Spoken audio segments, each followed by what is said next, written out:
विद्यार्थी मित्रांनो नमस्कार. आज आपल्याला कोनांचे प्रकार समजून घ्यायचे आहेत, ज्याला आपण इंग्रजीतून टाइप्स ऑफ अँगल म्हणतो. तर 1 अंशापासून तर 89 अंशापर्यंत जे अँगल असतात त्यांना आपण ॲक्यूट अँगल म्हणतो. मराठीत त्याला लघुकोन म्हणतात.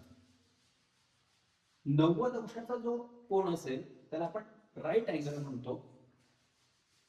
91 अंशापासून तर 179 अंशापर्यंत असलेल्या कोणाला आपण ऑब्ट्यूस अँगल म्हणतो. मराठीत त्याला विशाल कोन म्हणतात. 180 ज्या कोणाचं माप एक्झॅक्ट 180 अंश असेल त्याला स्ट्रेट अँगल म्हणतात. मराठीत आपण त्याला सरळ कोन म्हणतो.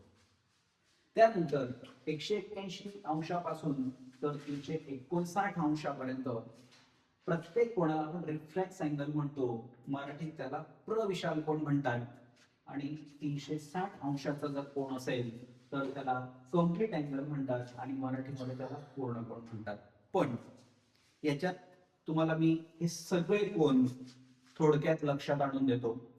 बघा, जर या दोन्ही बाजू एकमेकांवर असतील तर आता या दोघं पेनांमध्ये 0 अंशाचा कोन आहे.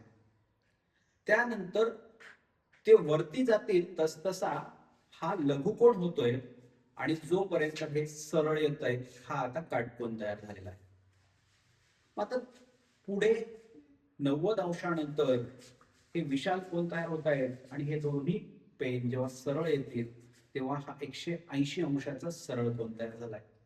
जेव्हा हा पेन खालून पुढे जाईल तेव्हा रिफ्लेक्स अँगल तयार होतो आणि जेव्हा ह्या दोन्ही पेन एकमेकांवर येतील तेव्हा हा कंप्लीट अँगल तयार होतो. हे आपल्याला समजून घ्यायचं आहे. धन्यवाद.